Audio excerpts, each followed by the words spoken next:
Benvenuti viandanti nello spazio Fimutau. Io sono Leo e oggi sono lieto di presentarvi, di introdurvi ai corsi di fisica del canale. I corsi di fisica saranno due, rispettivamente, il corso di fisica elementare e un corso di fisica avanzato. Ebbene, questa divisione in fisica avanzata e in fisica elementare sorge da un fatto, sorge da una necessità di proporre due corsi con obiettivi, con scopi diversi. Il corso di fisica elementare sarà infatti un corso di fisica che sta tra la didattica e la divulgazione, e in cui si andranno ad analizzare i vari concetti fondamentali della fisica, senza però andare ad approfondire di molto il formalismo matematico, ma invece andando ad analizzare concetti filosofici, concetti alle volte anche storici, legati alle definizioni della fisica, legati ai principi, legati a, alle maniere con cui questi concetti, queste teorie sono state sviluppate. Il corso di fisica avanzato, invece,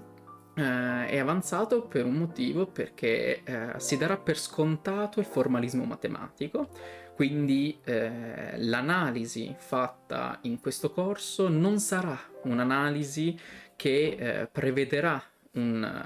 un'indagine più approfondita della matematica o del formalismo, del linguaggio matematico che verrà sviluppato invece nel contesto fisico, ma invece riguarderà uno sviluppo della fisica un po' diverso, uno sviluppo della fisica sia classica che contemporanea, però con un approccio di tipo strutturalista e tendenzialmente astorico, un approccio molto simile a quello tenuto dai corsi dei due grandi fisici, Landau e Lifshitz, corsi famosissimi, quindi una fisica avanzata che però si propone in termini molto diversi, anche da quelli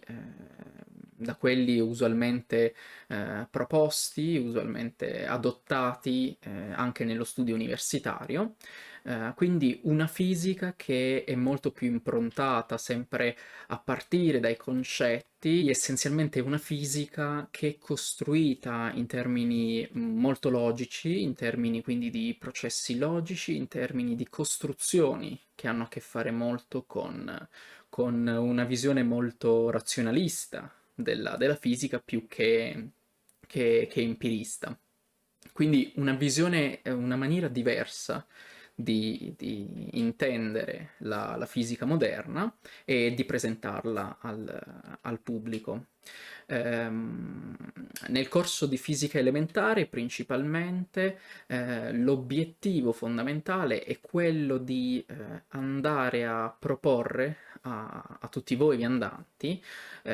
una idea della fisica come filosofia della natura, quindi una idea che è molto lontana da quella caratterizzazione un po' apodittica che Newton aveva dato ai suoi assiomi e quindi a tutta la sua costruzione matematica. Una fisica che sarà molto sperimentalmente intesa e in cui quindi si parlerà tantissimo della teoria degli errori, una teoria che ai più risulta essere sconosciuta, ma anche che tanti fisici, per loro scelta di carriera, ma anche loro scelta di visione della materia, tendono a non considerare come fondante la fisica stessa, fondante l'idea fisica stessa. Quindi è un'indagine sul metodo, un'indagine di tipo quasi epistemologico, in cui si andranno ad approfondire concetti quali l'errore, concetti quali i modelli della fisica sperimentale, e in cui si vorrà poi alla fine tentare di minare un concetto della scienza come di una indagine su di una presunta oggettività, cioè su di una visione del mondo che possa essere in una qualche maniera assoluta e non relativa all'osservatore che guarda il mondo, a chi effettivamente sta parlando del mondo. Nella fisica e nella scienza questa oggettività, questo concetto di oggettività che è fondante, che sembra fondante e fondamentale, in realtà si rivela molto marginale quando si vanno ad analizzare più a fondo i metodi le teorie legate alla sperimentazione, legate alla trattazione del dato sperimentale. Ehm, quindi una fisica elementare sì, ma che contiene in sé una indagine sulla natura stessa di come noi intendiamo la fisica, di come un po' Galileo ha tentato di intendere la fisica e di intendere il metodo alla base della fisica. Quindi l'obiettivo che poi conduce sia alla divisione dei due corsi, fisica elementare e fisica avanzata, ehm,